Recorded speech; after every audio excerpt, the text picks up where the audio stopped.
whole fucking diseased, corrupt temple down on your head. It's gotta be biblical.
Welcome everyone, Patriots Across the Pond for the second time today.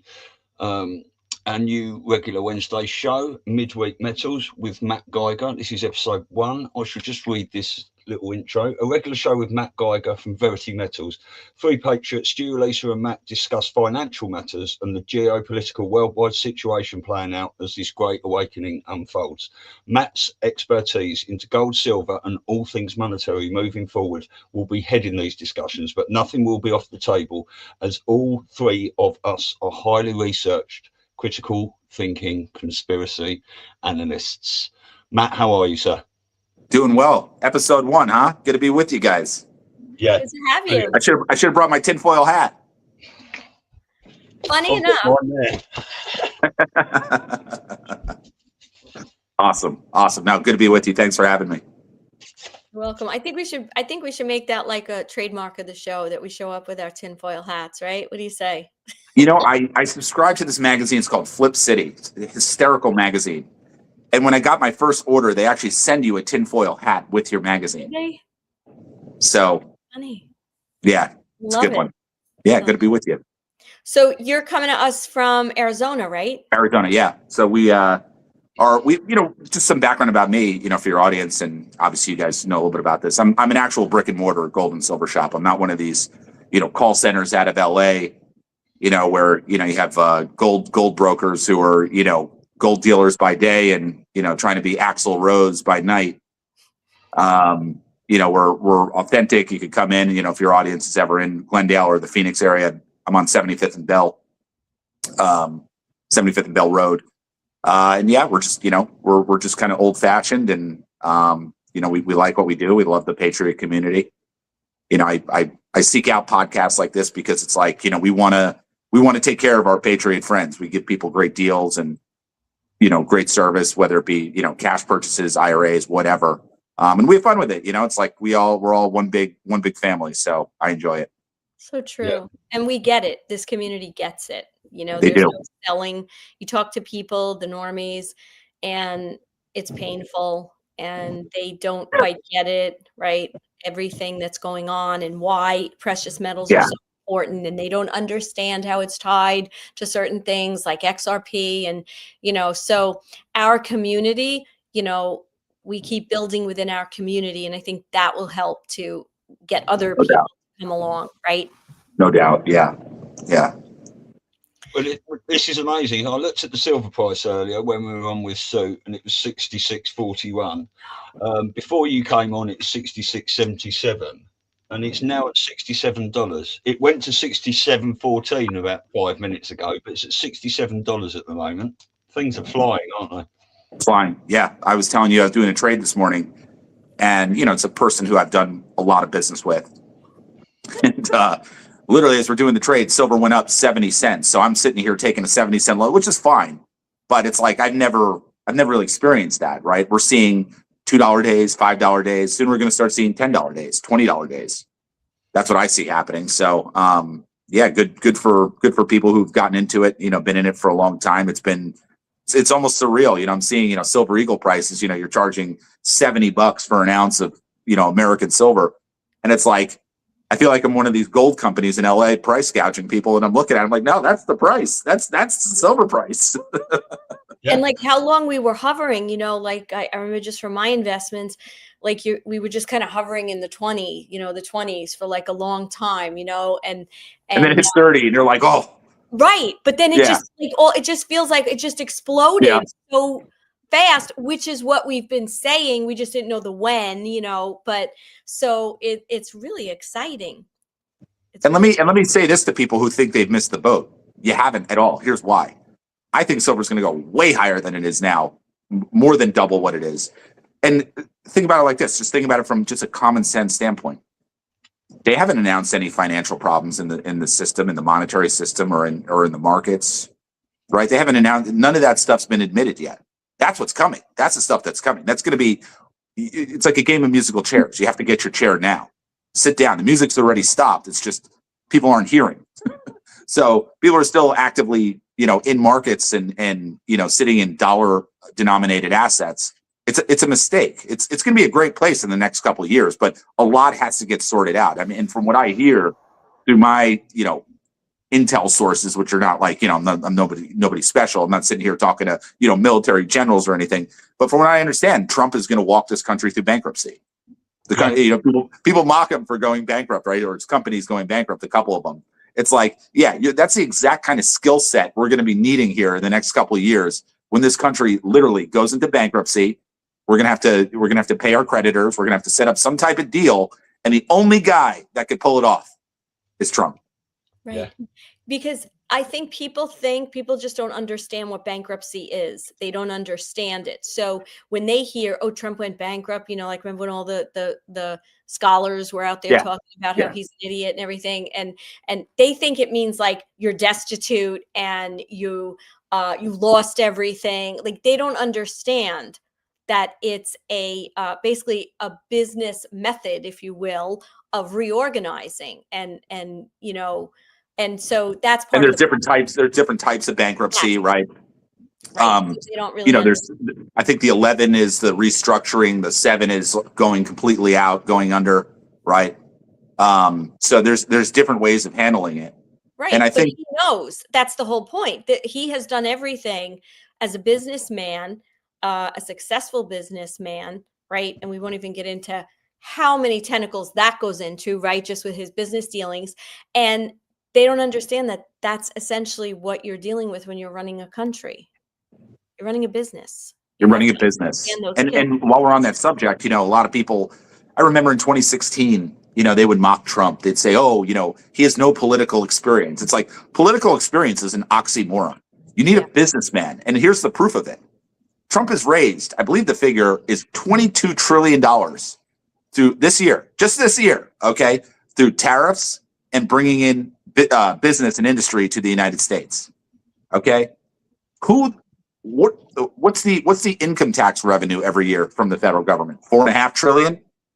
Trump brought in $22 trillion thus far, and it's going to be 10 times that. It's going to be 100 times that. It shows you that yes, that's exactly what you want. You want a businessman running America because the business of America is business. Yeah. And, I'm sure you hear it, like Stu and I have talked about this, like, especially if you're in what I would call like the normie business community, which every time I have to go to one of these meetings, I'm like either texting Stu or, shoot me, put a bullet through my head, because the lack of understanding. And then they're going off on, tariffs. And now, yes, it is going to hurt a lot of people initially, right? Because we're in this transition and things are I don't shifting. see it that way, but go ahead. Well, no, I can say, like, if depending on the business that you're in, if you're getting product from other countries, it does. Like, there's no question that we have to admit that there's going to be a little bit of pain before we have the, all the good stuff that's happening, right? It's like going to the gym. You're not going to just go to the gym, a couple of times and be like buff, and you're going to have pain. You're not going to want to go. You're going to be worn out. And then you start to see the results. It's no different than what he's doing with the tariffs. So people don't get it. and they can't see, like, look at the mess that we've been in. And it drives me crazy. But what do you think? Okay, I have two questions for you today. The first one is, what do you see as not dates, but just the timeline of where we're going to start to really see even more explosion in silver? And then I want to just ask you a bunch of questions about JP Morgan and what's kind of been, floating out there now, about how they have hoarded a lot of silver, and, if you followed any of that lately, and get your thoughts on that. So where do we see the silver? Like, how do we see that trajectory going? You're already seeing it. You're already seeing it. Silver's at $67 an ounce. What else is it going to take to convince somebody that, hey, this is a great place to be? This is what I was saying before. We haven't seen any talk of any financial problems. Everybody's just, tunnel vision. They think everything's just going to continue the same. They got everybody nice and massaged, nice and complacent. What's nice about our community is that they don't see it the same way. They understand something else is happening behind the scenes. They understand the news that's being presented to them is not real. It's fake. It's fake news. So where's silver going to go? I mean, your guess is as good as mine, but I think we could easily see some, a doubling of silver next year. Easily. Wow. Easily. I would bet money on that. If I were a betting man, I would bet on silver doubling next year. If not more, tripling, maybe even tripling. Well, there's obviously a lot of talk of it going to the same price as gold, because I'm not sure about the exact figures, but doesn't it come out the ground about 6 or 7 to 1 gold to silver? And it should almost be on a parity with gold. You got to remember, Stu, is a lot of the gold is hidden underground. They keep it hidden. Yeah. Grand Canyon, right? If you go about 4 hours north, right? You go this way about 4 hours. You're not allowed to go there, are you? Grand Canyon, exactly. You're not allowed to go to a lot of parts. There's pyramids at the Grand Canyon, but that's a different subject. Right. The Grand Canyon's chock full of gold. So what the government did, what they figured out was, hey, let's turn these massive gold sites into national parks so that no one can ever get the mining rights. Right. So they've effectively hidden, and it's not just gold that they're hiding in silver. Everything. It's everything. It's everything. It's lithium. It's, you name it. They found massive lithium mines, I think both up in one of the Dakotas. I forget if it was north or south. And then the Carolinas, when the big storm happened, they were sectioning off an area that you couldn't go into. So when they say, they call the United States, it's God's country. It truly is God's country. We have everything we need under there's so much wealth, including oil. We have more oil here than the entire Middle East combined. And no one ever talks about it. No one ever talks. It's all been hidden from us. So this country is, so to the original point, yeah, I mean, I think first off, there's got to be a lot more gold. And I'm not knocking gold. I love gold. I own a lot of gold. There's a lot more gold out there than is being admitted. They call it 200,000 metric tons. 200,000 metric tons is an absurd number. It's absolutely, it's going to be 1,000 times that. Silver arguably could be more rare than gold. It could be, or just as rare as gold. I mean, take the ancient Egyptians. Everything was made out of gold, right? They actually valued silver much more because there wasn't silver in that region. Silver was actually valued much higher in Egyptian times than even gold was. They had gold like it was water, So the idea is that, yeah, you could very well say, but it's going to take time for this stuff to be admitted. But yeah, I would definitely tell people ride silver as best you can.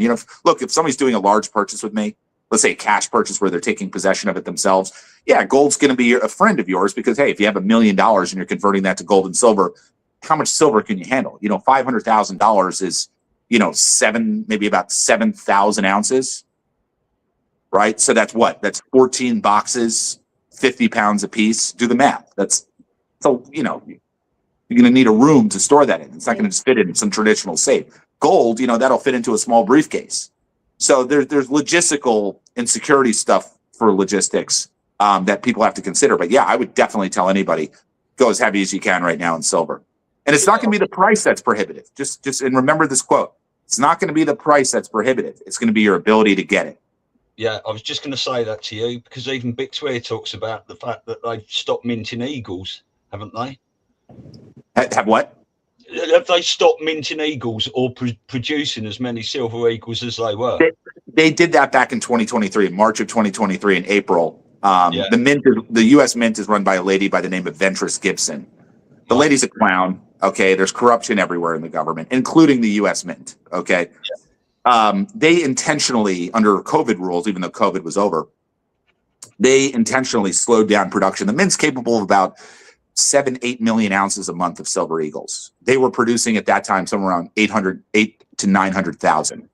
So, call it basically 1/10 the production. And what did that do? At that time, you had $15 over spot premiums for silver eagles. Throw it up. It was absurd. It was completely absurd. And we didn't know at the time. We had no idea what was going to happen. We thought the Mint the next month was going to say, hey, sorry, we ran out of silver.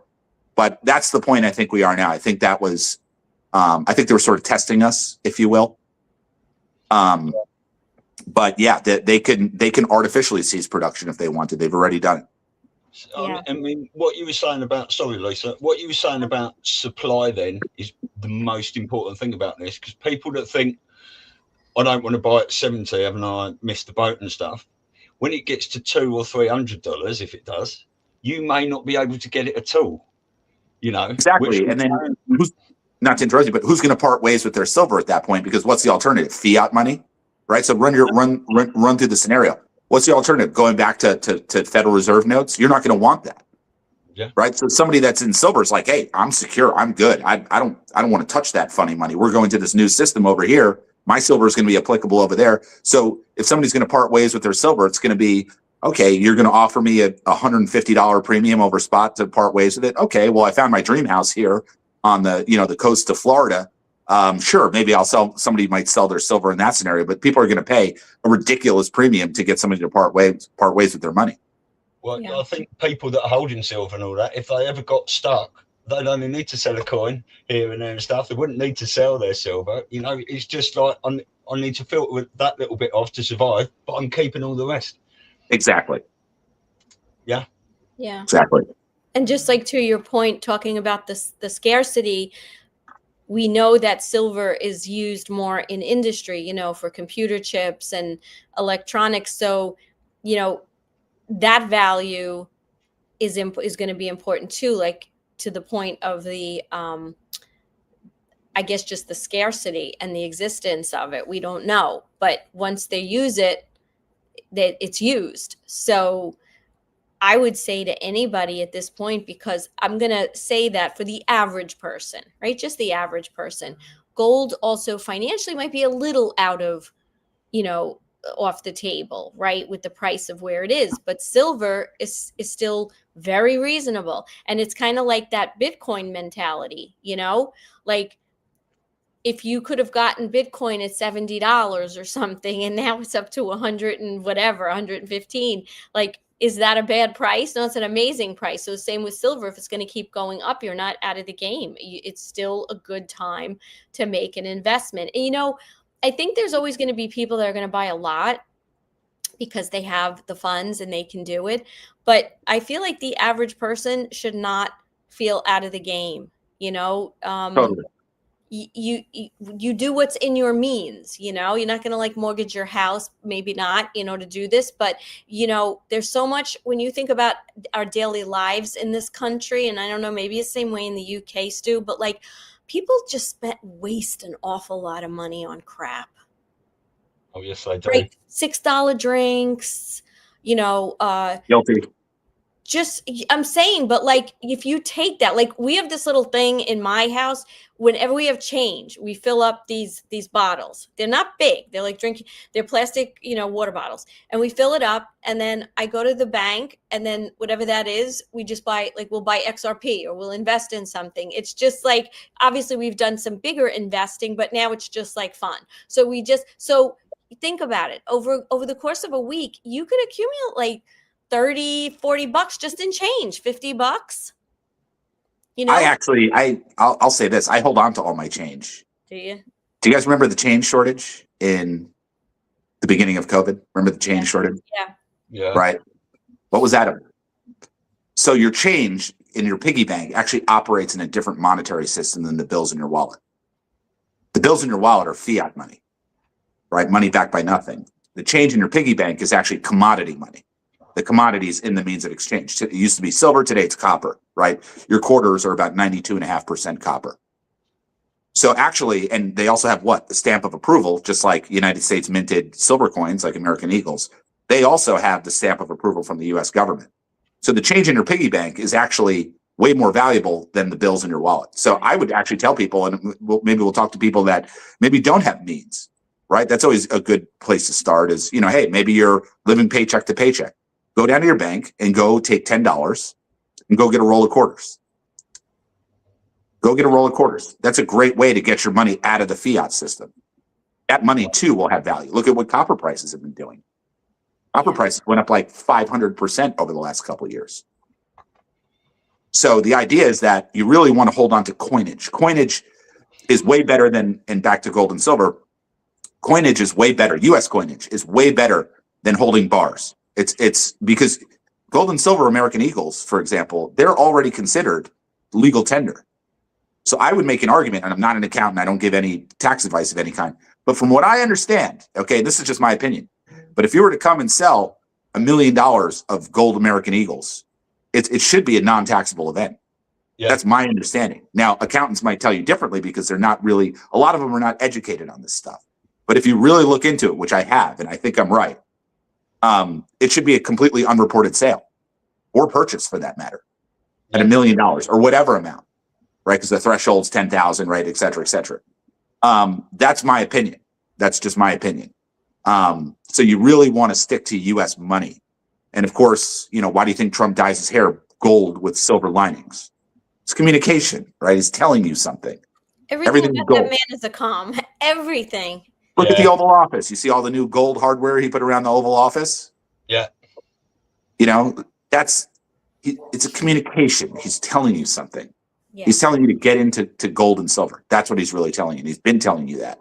He just can't come out and say it, unfortunately, right? Because if he comes out and says it, that kind of, right, that would move the earth. And he knows that. He knows what he says and what he does. So he's very careful about it. But he can put in a little extra hair dye over that orange skin. Yeah. POTUS must remain neutral, as we're told. Yeah. Now, that's what you're just saying there as well, is the fact that if you buy coins over bars, when you sell bars back or anything, then you have to pay tax on bars, don't you? Whereas coinage, I would think so. Yeah, you'd pay the capital gains. That's my understanding. Again, I don't advise on this stuff. I look at it from a different perspective, and from what I understand, that's exactly correct. Yeah, that's what I thought. Yeah, and there's also a law on the books that says that gold American Eagle coins, by law, have to be minted using gold mined within the United States. So let's say you bought some bars from some foreign country. Let's say Swiss bars, which is very common, Valcambi. Great company, great gold, beautiful 24 karat, as good as gold gets. But according to that law, that can't be minted into U.S. money. And that probably has to do with controlling the above ground supply and the below ground supply as we move into a gold backed money, right? Yeah. You can't, you're effectively poisoning the well. You're poisoning the supply. You're oversupplying the market with gold. Mm-hmm. Right, because that gold then has to be minted into coin, and there's a law in the books that specifically says you can't mint those bars into coin. So now you got to sell that gold and then have to rebuy, right? So that could be a costly process. So that's why I would tell people, why even, sure, Gold Eagle costs a little bit more than a bar. Who cares? Yeah, who cares? There's always some law in their system, isn't there, that we have to try and work around. Well, it's interesting. I'm about to be 40. I was born in 1986 when the American Eagle program was created by Reagan. And I think Trump had his hand in it. I have a whole theory on that, because the American Eagle program, what it did was so there was a debate. We talked about this the other day. Mm-hmm. So in the 1970s, right, put it on a timeline. Kissinger was making the deals with China, right, to get China to become the world superpower, the traitor he is. During those times, I use a stronger word than that, but that's okay. Yeah. 1964, they took out the silver out of the coins. Mm-hmm. Well, that silver eventually made it back to the treasury, and what they did is they melted it down. And they created silver stockpiles. And through the 70s and the 80s, Congress was going back and forth. We want to get a cash influx, so let's sell off these silver stockpiles over to China. right? And one side would say no, the other side would say yes, and it just never got done. But eventually, Reagan understood, because he was living this at the time. He understood that eventually they were going to sell off our silver stockpiles to China. Silver is a national security issue, by the way. Silver is the most important, right? We could talk about that on another episode. I mean, silver is just, it's one of the most important things this country has. So I think what Reagan did was he realized, he said, hey, if we leave this silver sitting around, if we leave this gold sitting around, right? Because the gold had already been taken in from 1933. They had gold stockpiles too. If we leave this gold and silver just sitting around doing nothing, these corrupt politicians are going to go sell this out for a payday, for a kickback. Mm-hmm. So he did is he created the American Eagle program. This is not in books. This is my own theory on things. I kind of put this stuff together in my own mind. So he created the American Eagle program in 1986. And what that did is it forced the U.S. Mint to produce enough gold and silver coinage to meet public demand. So by law, the U.S. Mint has to keep up with public demand. If everybody and their brother in this country decided, hey, I want gold and silver coin, the U.S. Mint has to source that gold and silver at any cost, 50,000 an ounce, whatever it is.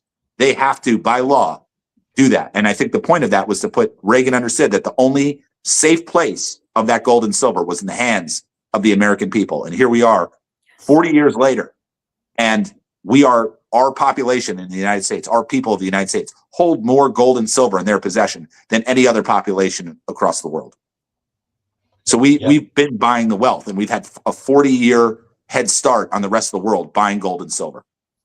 I don't think people comprehend the geniusness of a lot of the stuff being going on beyond the scenes, do they? At all. And I think Trump had his hand in it too. Yeah, no doubt. So if the American people hold a lot of silver, still what percent of people do you think in America don't hold any?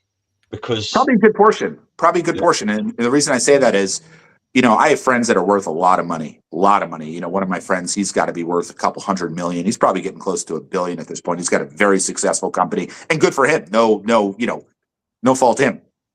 He's got what, $100 million stock portfolio. Let's say he's conservatively making 10% a year on that portfolio, probably more than that, but let's just say 10%. Mm-hmm. That means just for holding that stock portfolio, he's making $10 million a year, just hanging out. So it's very hard for those very wealthy people to turn around. And secondly is, they're going to create a massive taxable event if they decide to sell off that portfolio and go into gold and silver, right? So a lot of things have to align for them to say, hey, I need to get into this stuff. So some of these very wealthy people, I think, are at the most risk of loss, because it's very hard to walk away from that kind of portfolio. It's very hard, those dynamics at play, making a huge rate of return, $10 million a year in this case, or even it's $1 million a year or 500,000. That's a lot of money, right? So it's very, and secondly is if they sell it off, and these aren't just IRAs, these are probably mostly just brokerage accounts. They got to go pay on whatever their gains were. They got to go pay a huge tax bill. So it's and they have no price prediction on gold and silver. They just look at it as kind of an asset. Gold and silver is kind of boring in the sense that it really doesn't do much. It doesn't produce a rate of return. It's like real estate. It's a business of appreciation. So it's hard for these guys, these very wealthy guys, to walk away from it. So yeah, I think that's going to create a lot of wealth for us common folk over here. I think we're going to start developing some real wealth in our bank accounts by being in this stuff, and benefiting from that appreciation, because it's, for me, gold and silver was always a great savings tool. In my late teens and 20s, I was terrible with money. So I realized, I got to save. So I started buying silver, because it was within my budget at the time. And, before you know it, it's like you have this big, safe of silver, and you're just like, whoa, I got some real wealth under my belt. So for me, it was a great savings tool. That's what kind of got me into the business eventually, was, I could also, make money selling this stuff too. So it's kind of like I started out being a big advocate for it in terms of just saving money in it. And then eventually I got in the business of it, and it's a lot of fun. It's cool. And then you learn, you become a student of monetary history, and you can start looking back at events, the Kennedy presidency, right? Trying to bring back silver, right? Making silver redeemable. It's just fascinating. And you can start really, it's going to be interesting when the whole history is told for real. And I bet you I'm right about the American Eagle program. Yeah, I think you are. And that's, the thing is as well, if you've got 100 million to put into silver, you're going to need a big place to give put me a call. Yeah, you're going to need a big place to put it all. If I was making $10 million a year for doing nothing, exactly. Right. Yeah. Yeah. Absolutely. So what do you, yeah, so I came across, a post today on Telegram just talking about the silver situation, if you will, and JP Morgan's role in it, and Jamie Dimon and all this. And obviously the slant was more about how he's been captured, so to speak, if you will, and is now working. Okay. But the fun subject. Yeah. Yeah. So can you talk to that a little bit? Yeah. This is your second question. Yeah. Yeah. So let's start out prefacing it by Jamie Dimon was Jeffrey Epstein's personal banker. Mm-hmm. Okay. Just for starters. Okay. And let's also, just if we're going to put our little hats on, right? When we think about, the Epstein list,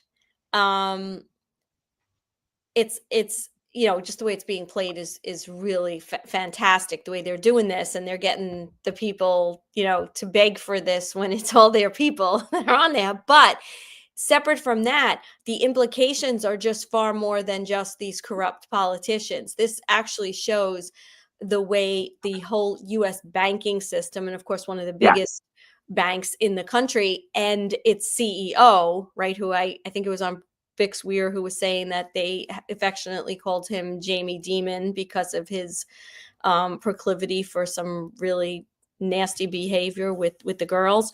But that aside, I think what it does is it delegitimizes yet another pillar of our society that people put so much faith into. I mean, especially in the business, maybe the average person, but when you talk about the business community, right? I mean, I have people that I know that just think, Jamie Dimon is just brilliant and he's this, and he may very well be. I'm not taking that away. A lot of evil people are. But the point is, this is yet another one of those kind of near-death experiences, right? That Juan always talks about, that look at our financial system, look at our institutions, who they were dealing with, what they were doing, right? The kind of stuff. So that's just sort of an aside to this whole. Let's talk about what they were doing, right? And Bixie is a great source on this information. A lot of my knowledge on this subject comes from Bix. Mine too, yeah. And I think he does a fabulous job on his channel, really breaking down deliveries, right? The very technical data, the stuff that I don't really get into too much. He's second to none. But what he'll tell you is, the three main shorters, banks that short silver have been JP Morgan being by far number one, Bank of America, and Citibank. Yep. Right. And basically, you had, who was it? Gary Gensler, who was the head of the CFTC. CFTC is the entity, for folks that don't know, that regulates the commodities market, right? Because gold and silver are also traded on the commodities exchange, the COMEX. So Gensler essentially let JP Morgan get away with murder, in terms of the amount of shorting that they were able to do, price suppression, essentially. Right. And back, I think it was maybe 10, 15 years ago, JP Morgan got hit with, at the time, it was the biggest fine in banking history, which I think was $1 billion. Billion, yeah. About $1 billion, right? But these guys made hundreds of billions. If not more. Maybe even $1 trillion over time. So these banks, I think what it is the way I've kind of analyzed, I'll take even a step further from what even Bix talks about, is I think it benefits the politicians for gold and silver to be suppressed by the banks. I think it's a symbiotic relationship between the bankers and the politicians. Why would that be? Because if 10 years ago or 15 years ago, we started seeing gold hit 4,000, 5,000, 10,000, what would that say about the dollar? Exactly. And then who are people going to look at? They're going to look at the politicians. So the politicians say, no, short this stuff. We're going to give you a slap on the wrist. You're going to pay $1 billion. You're going to make hundreds of billions in the process. It's a great deal for everybody. So it's this symbiotic relationship of corruption, and it's criminality. It's RICO. It's you're dealing with the mafia, folks. You're dealing with the mafia. Okay. And Gary Gensler, just to give people some idea, he was Hillary Clinton's campaign finance manager in 2016. This guy is corrupt as corrupt gets. He's the guy that's he's looking the other way. He's allowing the corruption, almost like you think Minnesota's bad, right? I mean, and it's terrible up there with what Tim Walz let him get away with. Wait till people see that on a national and international level, where we're going to start seeing trillions of dollars laundered, manipulated. It's the whole thing, and Jamie Dimon is at the center of this stuff. And Jamie Dimon, you know, from what I hear, Trump made a deal with, and this is purely speculative, but I heard that Trump, in order to save the banking system, he offloaded the shorts that these big banks have, JP Morgan, right? He made a deal. He said, you're going to give us the paper trail on Epstein and all these politicians that are running money through you. Okay, and what we're going to do is we're going to take your short positions that are going to end your bank, because silver's going up, right? So this is a bank. Silver's, as Bix would say, it's the bank killer. We're going to offload those short positions, and we're going to have the Federal Reserve buy them, right, to destroy the Fed. So when they say gold takes down the Fed, it's the short positions. Offloading these. Can I curse on this show? Yeah. Of course you can. Offloading these dog shit short positions onto the Fed. That's how gold and silver take down the Fed. That's what Q meant. Yeah. It's the shorts. That's what's going on. So Trump effectively is getting the toxicity out of the banks. We'll deal with the bankers. Jamie Dimon's going to prison. Okay, no doubt about it. Well, but Trump, you know, it's Trump, questionable if he's not already. You know, we don't know. He's not already, right. Point. Totally. I mean, we know the They're story. evil. Right? It's 2.0s. I'm a big believer in that stuff, and I see it. I have to see it both ways. You know, I can't just look at it as, hey, this is Jamie Dimon 2.0 or 3.0. I have to look at it both ways. But we've offloaded these. From what I understand, we've offloaded these short positions to the Fed. And really, at the end of this, what are we going to do? We're going to hand back the bankrupted corporation of the United States. We're in caps, right? Because it's in caps, the corporation. We're going to hand back that capital letter of the United States of America back to the Federal Reserve and say, thanks for playing. Nice knowing you. And as that's happening, what do you see now? We're seeing a new monetary system being formed with gold and silver, with cryptocurrencies. I bought Bitcoin at 19,000, a couple of them. I got XRP at a couple cents, and I've just been riding it. I think Bitcoin's going to wind up being a scam, my opinion. But I own it, so at least I'm qualified to say, because I actually took a position and did well, and I'm still saying it's a scam. Bitcoin, from what I understand, is an invention of DARPA. Juan talks about this. It's an invention of DARPA, right? He'll give you the example of the Facebook nonsense, right? Mark Zuckerberg, in my opinion, from what my research is, I think he's a bodysuit. I don't think he's a real person. Like, in other words, he's a real person, but it's different people playing him, right? All of a sudden, he's a jujitsu expert.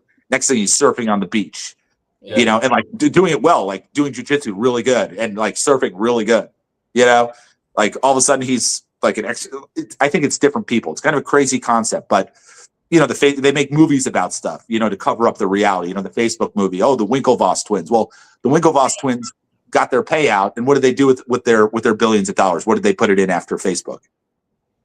Bitcoin, right? They own Gemini, the platform. So DARPA's continuing the scam. Facebook started out as LifeLog.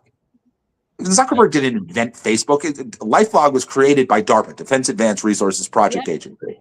Okay, the dark government project. And then you have to wonder, like Juan says, what was it the day it was launched? It had how many millions, or was it even, I guess, tens of millions of dollars or hundreds of millions of dollars that were in there from a kid, this really smart kid that's at Harvard, trying to like put this little social media platform, it's absurd. His girlfriend, and the ridiculous story in the movie, right? Yeah, Titanic, to cover up the story of the Federal Reserve, right? Right. It's, as I always joke, the story of the Titanic is much more than the story of Jack and Rose. Believe me. Right. So and it probably was the Olympia, so that's a whole other the sister ship, right? So people should read Juan's book, and I will happily promote it for free. Kid by the Side of the Road. You can go to thejennifermac.com and pick up a Kid by the Side of the Road. It'll just what I give it out to people, and what's frustrating sometimes, I give it to normies. I always have a lot of copies on hand, and I give it to normies. I'm just like, read this book. You're gonna have a whole different perspective on the world, and they never read it.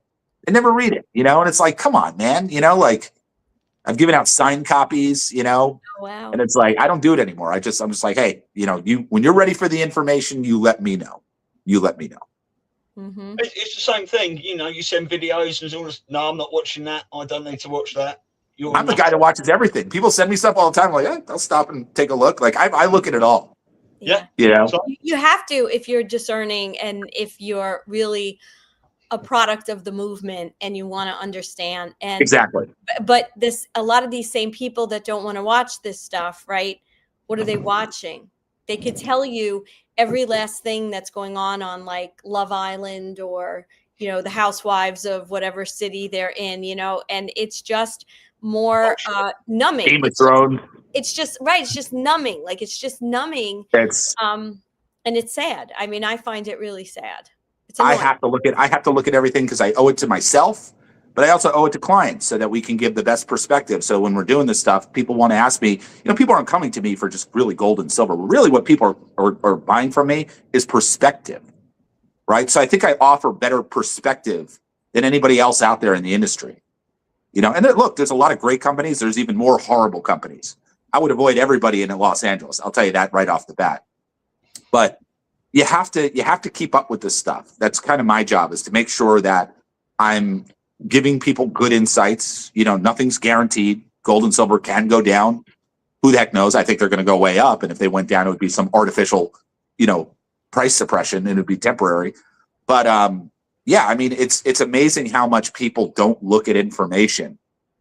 And I've really, you know, you look at these liberals, right? Here's a good example. You look at these liberal Democrats. And man, they know everything, right? They just know everything. You can't change their mind about a thing.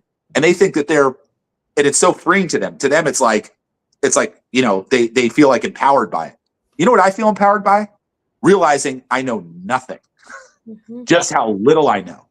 And that desire to learn and going out there and trying to get new perspective on things, you know, the 2.0 stuff, you know, the NPCs, right? The non-playable characters, you know, are these people going to be, you know, it's fascinating. And we can certainly say that wasn't Joe Biden the last 4 years. Yeah. Well, 4 to 6% lost forever. We're just trying to get as many of them over to some sort of awakening inside.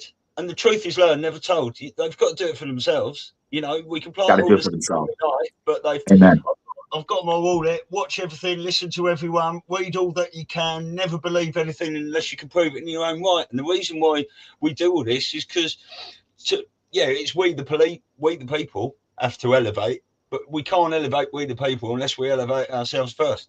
Exactly. To put into the collective and radiate that love and knowledge out. Yeah. I have a question for you, Matt, because I'm quite a bit older than you. So on top of just, you know, person to person, I'm very impressed with your knowledge and your commitment to the movement and the understanding. You feel very much like an old soul because chronologically, a lot of people in your generation and age group do not have that same perspective. At least that's been my experience. So where did your journey start? I'm just very curious. Like, where did your tinfoil hat wearing journey begin? I love the question. It's one of my favorite questions that people ask. That's a question you can bring anywhere in our movement. Be like, hey, what was your story? And it's like, we could all write a book on our own experience and it would be a bestseller because it's always interesting what people have to say. Mine was, so I was in Los Angeles. I was working at one of the big gold companies out there. And I heard about Q. So how old were you about? Like this was like within the last 5 years or so? This is 2018, 2017, 2018, right when Trump won. I was diehard Trump when he ran. I knew nothing about who he really is, right? And we're still trying, who is Donald Trump? We're going to figure that out in the coming years. But early 2018, I got put onto the Q boards, and it was like anybody, and then you see the media trying to brush it under the rug, and you're like, no, this tweet that Trump's putting out with the same exact timestamp as this on the 4chan boards, I'm like, no way. Like this is him. And it just kept happening over and over. And then I remember Q started manipulating Google Books. So Google Books, they started changing the descriptions. And I talked to like computer programmers. They're like, this is like, for somebody to be able to do that, they have superpowers. This is not just like, to get through on Google and start changing their stuff, this would be impossible. And they just do it for fun. They just do it. They were literally just doing it for fun, just to show off, just to show you that they're like, yeah, we're here. And then I heard about the JFK Jr. rumors. And I'm like, no way. And I started watching this channel. It just came out randomly. And you can still find it on Rumble. It's called American Prophet with a PH. American Prophet. And they started doing this imagery that if you understood the cue boards, you started to see this imagery and you started to understand they're telling you the story. They're starting to tell you what you can start kind of creating expectations. And it was fascinating. Like, go on Rumble and put in American Prophet. Like I said, Prophet with a PH. Just incredible stuff. And they pulled out this image of it's all these army guys lined up in a big queue. Yeah. And there's one guy in the middle with a suit and tie, the skinny tie with the hair. Yeah. And his face is kind of blurry. And I'm just like, holy shit, that's John. And then in the back, you saw the riderless horse, which the horse that followed Kennedy's coffin in 1963. So I'm like, I have to find that photo. Well, lo and behold, I found the photo. Yes, that's it. Mm-hmm. That's it. And where's the source? So who's the source of that photo? Where's my source? United States Army Central Command. It wasn't your Twitter page. It wasn't my Twitter page. It wasn't some Anon's Twitter page. It was the United States Army. Oh, shoot. Yeah. Hang on. I'm running out of battery. Move over. Yeah. No, we're good. We're good. Let me just go over here and grab some juice. Put this on the screen. That's the right American Prophet channel, isn't it? Yeah. I would watch all those videos if I were you. And I'm just going to put that there because that's the Q drop. And funnily enough, that was 5 days ago. That was a Delta. And this was in the Q&A. Q did. One of the Anons asked, do we have the gold? Yes. Gold shall destroy the Feb. December 12th, 2018. Yeah. So, yeah, I mean, because I used to watch the X22 report years ago and all sorts of things, and I started hearing about the Q drops. I wasn't on the chans at the time because when I really got into it, it was qmat.pub. I used to follow drops on and stuff. But, so many, we didn't know what deltas were in the old days, did we? And things like that. But then you started seeing the deltas. Yeah, but the Q proofs in the early days, people asking this and the tippy top and all sorts of things is just outstanding. And General Flynn doing the oath and all holding their thumbs and hands up with 17 fingers sticking out, and so many things. It's funny because so growing up, so a little before you, so early 90s, whatever, and being kind of like always a conspiracy theorist, right? So I was always, the one in my family, like, oh, here she goes again. Okay, what now? So I would say I kind of never really trusted anything and didn't believe anything. And my sort of first awakening into corruption came sort of in the food industry with the, factory farming and stuff like that, where I realized, what, there's something wrong here because American farmers, who love the land, love their animals, have a respect. And now we're moving into this disgusting, horrible. So that was late 80s, early 90s. Then 9/11 kind of, and being in New York, of course, not that it wasn't traumatizing for the whole country, but, 100 people not coming home from this town and 80 people and the bagpipes going 24/7 with the funerals. And, it was like the smell, the awful smell that we had here for a long time. And I'm on Long Island, so I wasn't even in like Manhattan. But then after you get over that kind of shock and everything, then you're like, okay, wait a minute. And then that sort of started to really awaken me, right? But I would say probably the craziest thing with the political world that really woke me up, as crazy as this sounds, was when I read an article in, I think it was one of those rags, like the Inquirer, the National Enquirer, one of those, right? And I'm just like on the supermarket line in 2007, right? And of course, like Obama was running, and of course I was, I mean, I didn't realize at that time so specifically that we don't have any choice, you know, that everybody's selected, right? I'm still thinking there's a chance to fight for the least, the lesser of two evils, you know, on the candidates. And I'm online and I pick up this issue and I'm like, holy shit, this is kind of like strange. And it's talking all about how Barack Obama had these lovers that were men. Okay, like it's not that I was so shocked that he was gay, but then they started analyzing Michelle. And then everything is making Big sense. Mike. What the fuck, right? So I start telling like my sister, you know, and I'm like, no, seriously, think about this. And I'm going through the science of it. And it's a whole story about, you know, how she was Michael Robinson playing football, you know, blah, blah, blah. Oregon State, yeah. I was the laugh of the family at Christmas that year. You know what I'm saying? Like she's Who's laughing now? crazy. Right. So that kind of started me. But then 2016, it's funny, like with what Stu was saying about how we all awaken. That was the year that I had my like total spiritual awakening after my divorce. And at that point, you know, anything and everything, like everything got questioned. I didn't trust anything. I wanted to know the truth. Voracious reader. I mean, at that time it was pre-Q and all that. So it was more about like, what about like, this doesn't make sense. And I want to get more into, you know, quantum physics, and I want to understand this and I want to understand that. And does this make sense? And you start to all of a sudden, right? Because your frequency, you start to just like meet people that are on the same page as you know, and then you start learning more, and then they know something you don't know, and then all of that. But I went into the post office in, I think it was the 2020 election. Okay. So I was a little bit of a latecomer to Q.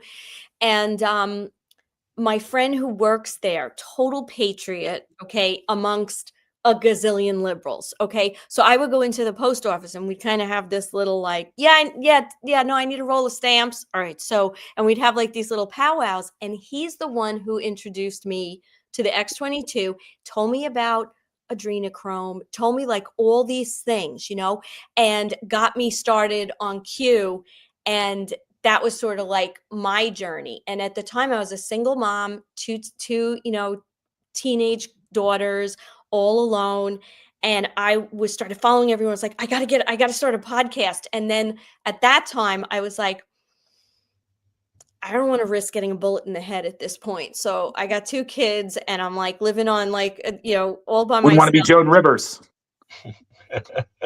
So I waited, but you know, then you just like, I don't know about you guys, but from a very spiritual standpoint, right? The light worker feeling, like you just kind of knew, you just felt it, like around maybe 2021 or so. You're like, things feel a little different. The air feels lighter. It doesn't feel as weighty. Like you just knew something was happening to just eliminate the evil. The energies, yeah. And I'll just add this to what you said, you know, a few things. One is that when those magazines were coming out with Michelle Obama on every cover, you know, as Juan talked about, you know, they were telling you on every magazine cover, thousands of magazine covers, this is the most beautiful first lady we've ever had. And that was the brainwashing. So it's interesting that it's interesting that your personality went. Saying that your instinct was actually to go in the opposite direction, where you're like, this isn't right. This is a man, right? Whereas everybody else is sitting there saying, oh yeah, this is the most beautiful woman we've ever seen as first lady, right? So you were actually the brainwashing didn't have the effect on you. Right. And then back to those magazines like the Inquirer and these other magazines. By the way, since 1999, JFK Jr. has been communicating through a lot of those magazines to us. Yeah. And I've collected those. Those are breadcrumbs left in time. Yeah. I will show you some different covers. Maybe we'll do it on our next episode. Maybe when we do it next week. I can show you where he's communicated in magazines throughout that whole time, because he was in the magazine business, wasn't he? Yes. Yeah. So he would know. Yeah, right. He would know how to get a message out there. It's like that video you showed whatever show it was in, and it goes back to like Men in Black, right? Where they were telling us oh, we get our best information or whatever he said, from the Inquirer. And I was thinking when I saw that, I was like, oh my Exactly. God. Oh my Exactly God. right. Yeah, I know. The spoof magazines were actually telling you the truth. Yes. And the truth magazines were telling you the spoof. It's upside down world. Yes, 100%. Yeah. And it's so funny when you start to see some of this stuff. You're just like, this has been going on our whole lives, and we never knew. Yeah. I mean, that's the whole point of George magazines. I would defer everybody. Go to Right Side Blonde on Rumble or YouTube. Rachel's a great friend of mine. Right Side Blonde. That's right side with a W, like right. Yeah. Rachel. I mean, she decodes all of the old George magazines. Yeah. And look what she's finding. I mean, and it's funny, just back to what I was saying earlier, and then I'll shut up here. In 2018, I realized, I'm like, John's alive. And I was like, my aunt was the publisher of George magazine. She published it, my Aunt Eleanor. So I actually asked my mom, I'm like, was JFK Jr. at Aunt Elle's wedding in 1995? She's like, no, she was just too new at the company. That's when it came out. It was just too new at the company. And George came out in October of 1995, just like Q came out in October. It all starts in October. And it's funny because I started buying up. I've got multiple sets of every George magazine, including many copies of the Survival Guide to the Future. But you go into these, go look at the Survival Guide to the Future cover. You can just Google it. The February 1997 Survival Guide to the Future. Just read the cover, and you're going to be like, what the heck is going on? The editor's letter in the magazine says, take this magazine, put it in a safe place, and take it out in 20 years, 2016. Yeah. Because the great Englishman once said, you can't always get what you want, but you may just find it'll get you what you need. John Kennedy. Yeah. What's the song that Trump came out to in 2016? That song. It's so amazing. And Trump even came out like last year. This year. He's like, why did I come out to that song? It's so bizarre. It makes no sense. Everything is a con. This is, but I watch Sapiplex and JFN and stuff like that, and they go back decades and then decades, and they find something the decade before and the decade before, and old, cartoons and films and all sorts of things. It's crazy stuff, but all the clues are there. You've got the eyes to see it. And I think one of the Vincent Fuscas, the little Vincent Fusca with the big lips, if you put him side by side with John Denver, it's a spot-on match. Yeah, it's a spot-on match. Yeah.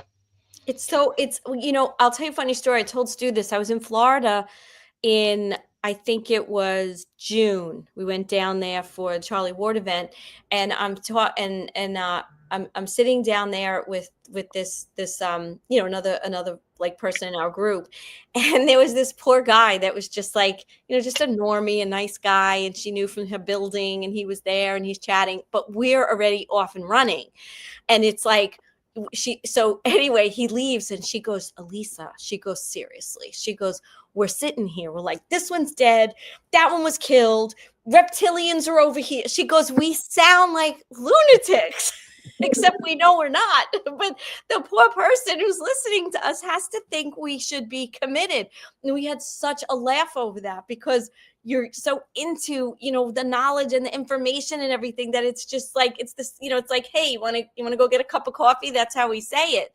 And, these people that just have not gone down rabbit holes or don't know, I don't know. See, we're so ignited, probably from birth, if we volunteered to come in, whatever the spirituality of it is, but it was always in our purview, our DNA, our body, our energy to see beyond and to be able to extract. Does it make us better? Does it make us worse? It's just different.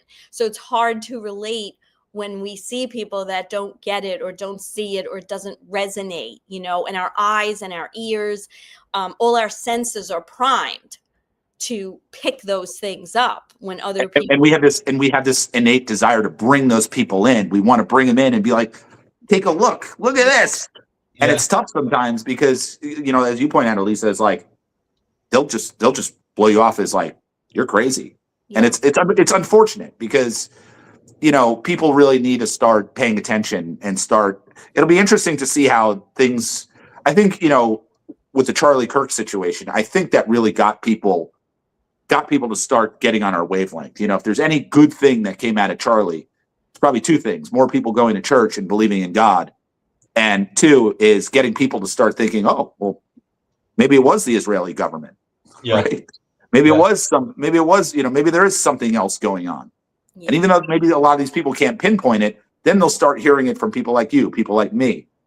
And then once, what I've noticed, especially like in my business, where, the wife's wide awake, husband's got the IRA, he doesn't see it, right? He doesn't see that gold and silver, but he thinks that everything's just going to continue. And she's lost trying to convince him on what's really going on behind the scenes. But when that guy, that husband, once he starts hearing it from his coworker, from his brother or somebody else, now coming from other people hearing the same thing that his crazy wife said, right? Now it starts to get real for them. And then they start looking. And then when they start, it's about doing your own research. And that gets them into the mode of doing their own research and being like, all right, there's something going on here. There's something that we're not being told. And it consumes you in a sense. It kind of consumes, like you want to know, right? It's consumed the three of us. Yeah. And it's fun. It's a lot of fun doing the digs. It's a lot. It's great. Since COVID, I've been doing unpaid 100 hours a week, for 5 years, unpaid, haven't earned a penny. But it's so interesting. I'm loving it. And with these people, they might want to listen, and you can't web pill them, but never underestimate the power of planting seeds wherever you go. Because like you say, they'll hear it from someone else who they don't think's one of these crazy tinfoil letters. Yeah. Exactly. So how do you guys want to land the plane? Because I got an appointment here in about 15 minutes. Thank you so much. This has just been so great. And yet what I love is that we are with you, we're able to kind of like put a little bow around things, because we're talking about what Stu and I talk about with the intel and the Q and the this and the that and the spirituality. But you bring so much knowledge about the silver and gold market, right? And I think people need to understand more about that. Like, it's not just like just any other thing you can invest in. There's something very special. There's something very biblical. And we, as people, I think we need to open our eyes about maybe what we've been told, like, oh, stock market. But here we have gold and silver and other commodities that have not just the value that the stock market and the commodities markets put on it, but real intrinsic value because of what's actually happening in that whole tinfoil world that we come from.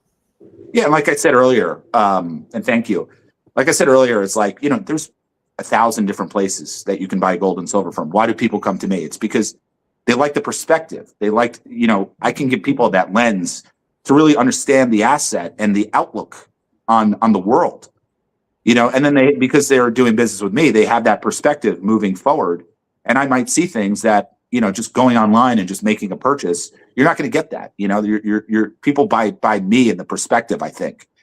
And that's where I really enjoy it, is that I think, moving forward, we're going to need to know how to deploy our gold and silver, when to deploy it, what to go into, right? This is just the phase of bridging your money out of the system. That's all gold and silver is. It's just getting out of this nonsensical system that's about to crash and burn. How we move forward and how we deploy this stuff, that's going to be a whole nother art form, So people partner with me in a sense by buying from me. And, we're all in it together, as the expression goes, right? We truly are. Yeah. So and we have fun with it, So like, as I said earlier at the beginning, when people do business, I just sent some lady a copy of the Survival Guide to the Future because she gave me quite a bit of business. It's a $2,000 magazine. Yeah. Okay. She got a copy of the February 97, and all my stuff's pristine. I've over here, we'll do an episode on it, but I've got the Cindy Crawford cover, signed by JFK Jr., the first issue. So, and it was, by the way, not to get too much into it, but it was Cindy Crawford. My friend figured this out. Gloria Glowcat, if you're watching, I love you. It was, right, George Magazine, George H.W. Bush, who was part of the assassination of his dad. He was from Crawford, Texas. So they put Cindy Crawford on the cover on the first issue because he would have been the one guy out there to put it together and be like, Crawford, oh shit, he's after me. Yeah. Very cool. So how do people get in touch if people are interested now and they want to call you? And that's the other thing too. They speak to you, right? They're not just getting, like, when you call some of these companies. No, I deal directly with everybody. Yeah, just go on veritymetals.com, VERITY metals, METALS.com, or Google it. Right. I do have social media, so you can follow us on Instagram, Facebook, Twitter. I have a whole marketing team that handles that. I don't really handle the social media, but yeah, just call. I do appointments all day. You can go on the website. You can even schedule an appointment in on my calendar. So you can go in there. We do a Zoom call. So I'd be sitting right here doing a Zoom call with you. Stu, do you want to put the number up? Because I think we have your number that people could call. Yeah, you guys should have your own trackable 888 number. Yep. It's 888-318. I had it here just now. 7598. Yeah, there you go. 888-318-7598. Yep, you can call that. That'll go directly. If I don't answer the phone, it might be my assistant or somebody. But they're getting you. They're getting I speak to everybody directly. Yeah. Yeah. We talk to everybody. So yeah, give me a call. Happy to talk to anybody. Happy to help. I'll just share the screen a second, because if you go into the show more on the description of the video, I've put Matt's 4 links down there. There you go. Instagram, Facebook, and your Twitter page. I'll just ask you a couple of things. I've got a couple of things scribbled down there. I'll try and amalgamate into one question. Silver is used in everything. Most silver, or a lot of silver, has gone back into landfill, and there's potentially 250 to 300 much times silver on paper out there being traded as there is actual physical silver. So all those points lead to physical silver just keep going higher, don't they, really? So what's the question? Well, will it go higher? Well, yeah. I mean, a lot of silver has already gone back into landfill, hasn't it? It could be. We're probably going to be. Yeah, we're going to probably be digging this stuff up. We're going to be realizing those old TVs that we put in the landfill. Those TVs are worthwhile going after. Yeah, supply is drying up. Like you said, it's probably not 200 or 300 times. It's probably 2,000 or 3,000 times. Really? At the end of the day, it's a great place to be. There's going to be a shortage of it, in my opinion. Prices, I think, will just continue to go up. But also just keep in mind, I think everything else is going to be going down. So you really want to be in an asset that benefits from the chaos, because that's where, right, war, right? We could talk about this. I'm sure the three of us we could have a 24-hour episode and not be short of topics to talk about. But I think it's a great place to be, and get, IRAs, 401ks, right? Get those retirement accounts. And I will say this, I do self-storage IRAs. I'm the only guy. I'm known for this in the industry. No one else does it. So if you want me to ship you, right, IRAs, 401ks, they generally want you to send it to a depository, which we can do. I think the depositories are just fine.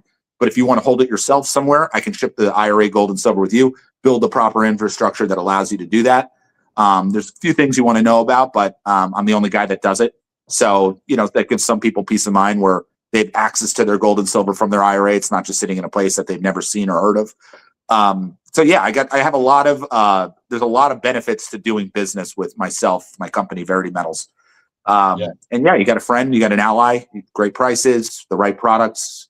We take care of it, but if you're just trying to buy a couple coins, don't be afraid to go to a local dealer. Nothing wrong with that. I know you're out in Long Island, Elisa. There's a lot of very reputable coin dealers around there. Nothing wrong. I'm not offended, but if you want to support the show, support the movement, obviously give us a call. Great. Yeah. Brilliant. This was great. I'll ask you one last question with your tinfoil hat on. With Trump bringing in all this money from the tariffs and stuff, how much of that, all this money coming in, do you think is actually behind the scenes to do with Trump's executive orders, the confiscation of gold, finding all these gold potentially in tunnels, and re-seizing these assets back off the cabal?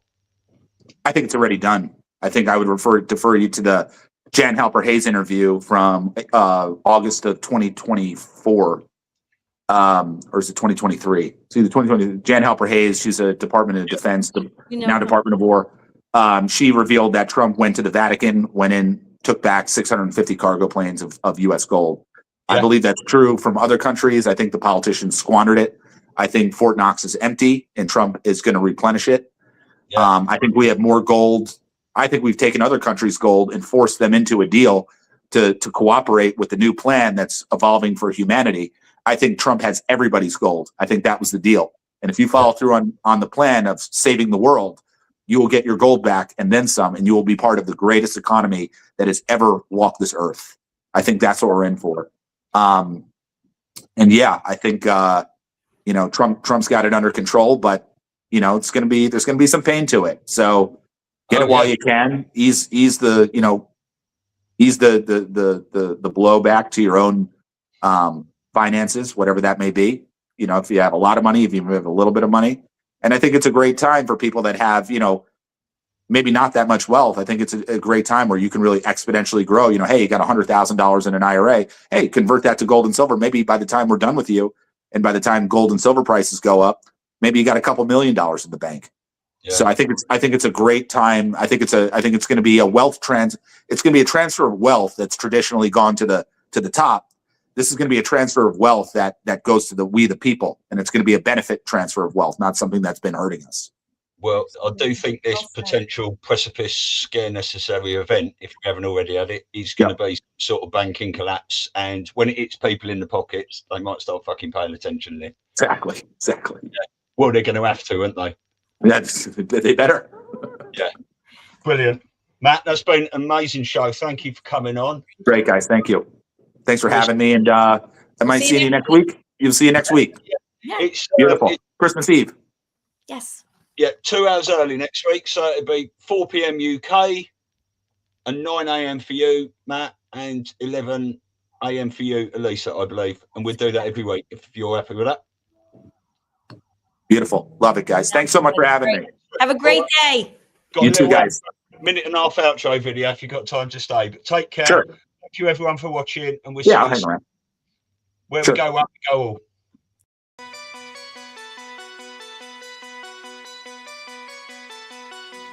This is the difference between the power of our Creator and anything else, particularly evil. That you can go into a pitch black room full of evil, full of darkness, and light a little candle, and instantly that darkness flees.